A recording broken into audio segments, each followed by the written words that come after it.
Welcome to the Foreign Office. Welcome to our press briefing. Minister Wadephul and his Canadian counterpart are here with us today. Mr. Wadephul will speak in German. His Canadian colleague will speak in English. If we're all ready to go and the team is ready too, we will start and we will have time for a few questions. Foreign Minister. Anita. Chevaux amis oder herzlich willkommen, kann ich auch sagen. Du hast Wurzeln in der Nähe. You have your roots near Wuppertal, so I can also speak in German to you. We're delighted that after the NATO summit yesterday, we were able to meet for a more detailed discussion today. Canada is not only a reliable ally for Germany. There might be an ocean between us, but we are connected by strong values and joint interests, like with hardly any other country outside Europe. And this important bridge across the Atlantic is something that we want to strengthen further, both economically and politically, and also with regard to raw materials both our countries need so urgently. The strong presentation of Canada at Hanover Trade Fair in March illustrates where we are heading. In times in which trade bridges start getting shaky, we have created a very strong foundation with CETA trade agreement. And this foundation is strong also in terms of defense. This is what NATO has demonstrated very impressively only yesterday. With the allies agreeing on spending 5% for defense in the future, we are sending out a strong message of unity and our ability to act. Germany will continue on this path with determination. This has also become possible thanks to the historic change in Germany's basic law that allows us to invest in our defense in entirely new dimensions. Not because we want to do a favor to anyone, but because it is necessary for our own security. Russia's war of aggression against Ukraine forces us to think and design our security in new ways. In Ukraine, Putin still banks on attrition. He still terrorizes Ukrainians day and night with missile and drone attacks. This is not what readiness for peace looks like. So this is the time to increase pressure on Russia, on Putin, on all levels. Part of this is, of course, in concrete terms, additional sanctions. It is ever more important that the 18th sanction package is now adopted as soon as possible. Anita, I'm very grateful that Canada, as the G7 presidency, has demonstrated such strong leadership. Under difficult circumstances, you succeeded at the last summit to send out a message of unity. We know that our strength mainly lies in us standing united. The EU-Canada summit on Monday marked a milestone in our relations. The new agreement on security and defense partnership creates more security on both sides of the Atlantic. And I would like to especially point out maritime security in that regard. A year ago, Canada, Germany, and Norway started the Partnership for Maritime Security. We are not only strengthening NATO's posture in the North Atlantic. With the accession of Denmark, we are even expanding this structure. It serves the protection of critical maritime routes and the enhancement of our resilience and joint innovation, procurement, and training.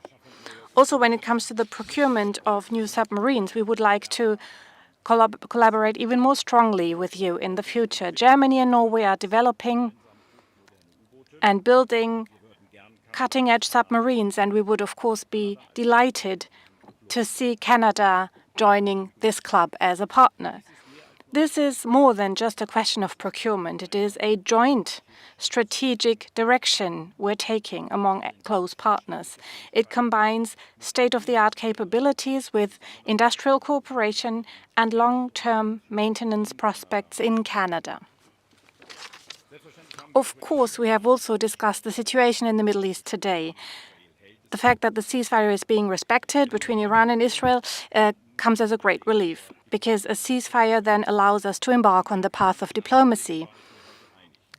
My Canadian colleague and I agreed today that the leadership in Tehran must finally say once and for all, loud and clear and in a transparent manner, that Iran does not aim for a nuclear bomb. That is the joint position of the E3 and the US. The Iranian parliament has decided to suspend cooperation with the International Atomic Energy Agency. And in this regard, it is, of course, an entirely wrong signal. I call on the Iranian government to refrain from taking that path. Anita, together we are strongly committed to defending our shared values, our democracy, and our freedom. Germany and Canada stand shoulder to shoulder, knowing that we must defend our joint values with determination. So thank you very much for being here in Berlin today. Guten Tag, bonjour, good morning. Es ist mir eine Freude. I'm delighted to be here today with my German counterparts. While we're looking back on long-standing relations between Canada and Germany, I don't speak a lot of German, but I enrolled in 2 classes at university, and my cousins are German. They live in a town called Schwelm near Düsseldorf. I spent many summers in Germany, but I've never been to Berlin. So thank you very much for the warm welcome you've given me today. Merci beaucoup d'être ici avec nous aujourd'hui, mes amis, mais je vais parler en anglais aujourd'hui, si vous me permettez. Canada and Germany have long enjoyed strong ties, as you've just heard in my opening sentences, founded in friendship, deepened by migration, and strengthened through decades of collaboration in multilateral institutions and military alliances, just like NATO, and in fact, returning from NATO and the NATO summit was where we not only convened as G7 foreign ministers, but also as countries to commit multilaterally to the 5% of GDP mark. Economically, if I could go back to the bilateral relationship, Canada and Germany are natural partners. In 2024, for example, Germany and Canada shared heightened trade relationships. In fact, Germany was Canada's largest merchandise export market of all European countries, European Union countries, and our 6th largest trading partner globally. Our businesses are deeply connected, and we have seen a 42% increase in trade since the implementation of CETA. And when we think of this economic partnership, some amazing companies and organizations come to mind. On the German side, Siemens, Siemens Energy, BASF, Bayer, K&S. On the Canadian side, those companies who have strong relationships here in Germany, Linamar, Magna, Martin Ray, QNS, CGI, CAE, OpenText come to mind, and many, many others. Today, we are focused on future-facing partnerships in areas that matter to our people and our planet: energy security, critical minerals, raw materials generally, and defense, including cybersecurity. This is a time when Canada's diplomacy on the international stage will be tied to our economic prosperity domestically. And as Canada's Foreign Minister, my priority is not only to advance Canada's long-standing values of peace and security and protection of civilians, but also to ensure that we are enhancing our domestic economy by diversifying our trade relationships overall. We are also, therefore, encouraged by the ambitious outcomes of the recent Canada-US summit Canada-EU summits, this past Monday, which included the signing of a new security and defense partnership. So you can see that our emphasis as a country is on our bilateral relationships and our multilateral relationships overall. Nous avons vu que nous allons avoir le progrès sur les ententes multilatérales et nous continuons de faire les choses comme ça sur l'étage mondial. We also cannot forget that in our joint declaration that we signed on Monday with the EU, we will continue to recognize the importance of the Women, Peace and Security Agenda, which celebrates its 25th anniversary this year and provides an excellent example of our integrated values of security, peace, and democracy. Noch einmal, ich freue mich. So once again, I'm delighted to be here with my esteemed colleague, and we are looking forward to taking your questions. Thank you. Thank you. Thank you very much. Die erste Frage hat Herr Riegert. I have a little gift that I would like to provide to my dear friend, Johan. Johan? Thank you so much. Thank you. When I was Minister of National Defense, I had a special coin made, 300 coins, which are personal to my principles of leadership, which are engraved on this coin. And I wanted to present it to you. Thank you so much. Thank you so much. Thank you. Thank you for everything. Nach diesem protokollarischen Teil herzlichen Dank. Die erste Frage hat Herr Riegert von der Deutschen Welle. Madame Arnaud, Der Riegert, Deutsche Welle. performances of President Trump on recent summits, are you less or more confident that he will now refrain from his project to conquer your country? Is he bully or daddy? Und an Sie, Herr Wadephul, auch eine Frage. Im Nahen Osten spielt da deutsche und europäische Außenpolitik noch eine Rolle oder geht es jetzt nur noch um die... Foreign Minister, do you also want to negotiate with Iran, or will you leave that entirely to the US?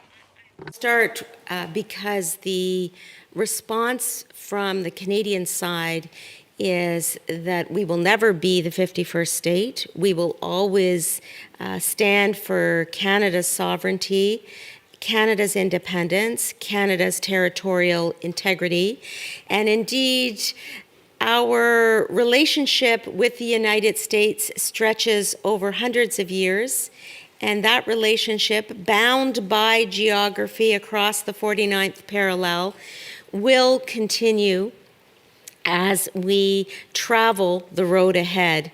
We were very pleased to welcome all G7 countries in Kananaskis as the host country for the G7, and Prime Minister Carney indeed was pleased to be the host of that summit. Similarly, at the NATO summit in The Hague, where we are all, as 32 members, independent sovereign countries, standing together for the principles of the NATO alliance, which include territorial integrity, multilateralism, and the sovereignty of states. Now is the time where we will have that unity together to address crises in our world, not least of which is the further illegal, unjustifiable invasion of Ukraine by Russia in 2022. So let's continue on that basis, and I have full confidence that that is the way ahead for not only Canada and the United States, but for all countries of NATO, generally speaking. Thank you. I would only like to add that Germany is very glad that Canada is such a strong leader in the G7. The summit in Canada was a huge success. It demonstrated unity, as I just said, and that is decisive for us. My colleague Anita Anand also invited us as the G7 foreign ministers to another meeting, and we will be happy to come. I think the G7 states need to continue to coordinate closely this year with so many challenges ahead at the international level. And I'm grateful, and I think all of my colleagues too, that Canada is such a strong presidency, and also in terms of foreign policy, we will continue to work closely together. Europe, and especially the E3, are decisive for solving the Iran conflict. As you know, we have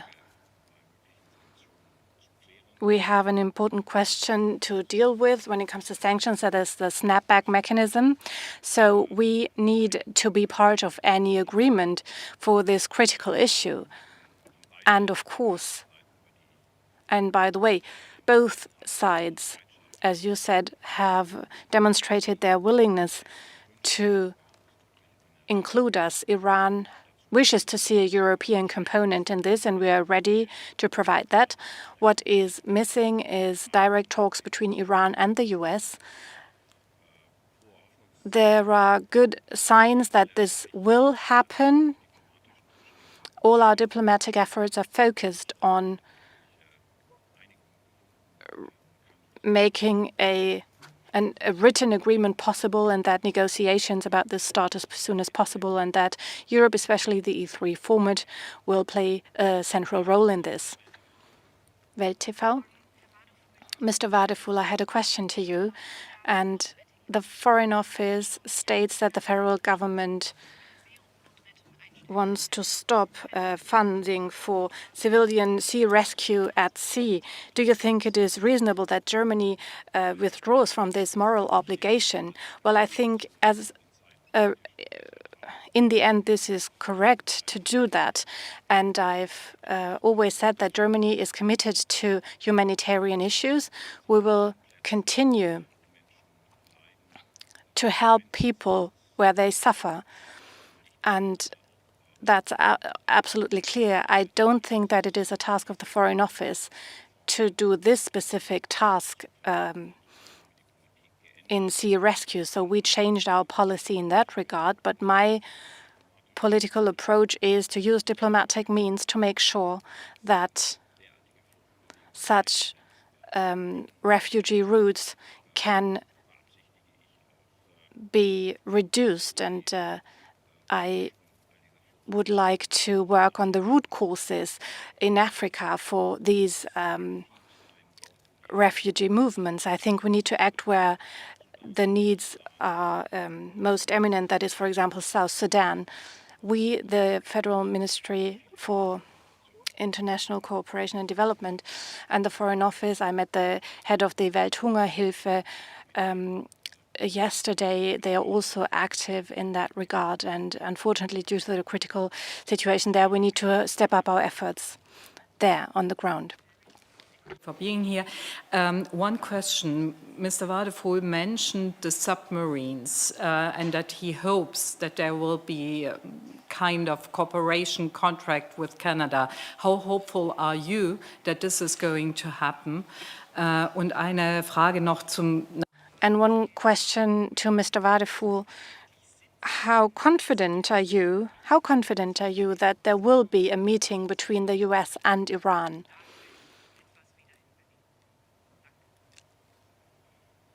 Getting things going.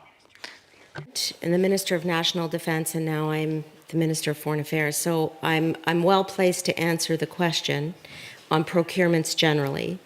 And the way in which our procurements, especially for large assets for our military, function is that they are run by a robust and independent process where the political leaders do not have a role in. And that was the case, for example, with our F-35 contract, which we have signed with Lockheed Martin. The robust process means that multiple bids will be considered, and there will be a decision by the experts around the table, including the public servants, again, detached from the political process. And so that outline of the way our process works should provide you with a sense that we know that there's expertise here in Germany. We know that there is a series of bids from other countries, some of which are in this region. However, I will refrain from commenting on the viability and the likelihood of any particular bid, given that there is a robust process that occurs at the non-political level. Ich sehe keine vernünftige Alternative. I don't think there is a reasonable alternative to the fact that Iran and the US will talk to each other directly and negotiate directly. This is what we focus all our efforts on. I am in contact not only with the American foreign minister, but also with the Iranian foreign minister, and I can assure you that not only myself, but also the colleagues in Paris and London do everything they can to make this happen as soon as possible. Thank you. On that situation is that I'm sure it's the case for my dear friend Johan as well, but while we think about the next steps between Iran and Israel, we have to make sure that there is a return to the negotiating table somehow, and that will include verifiability and transparency in Iran's nuclear program. We also need to ensure that there is respect for civilians, civilian lives at every turn. And in that respect, we'll continue to ensure that we have services available for Canadians throughout the region as they seek to leave the region or as they seek to have some support from the Government of Canada. And all of the allies, and certainly the G7 countries, are seeking to help each other in these moments. Merci beaucoup. Thank you very much. Herzlichen Dank.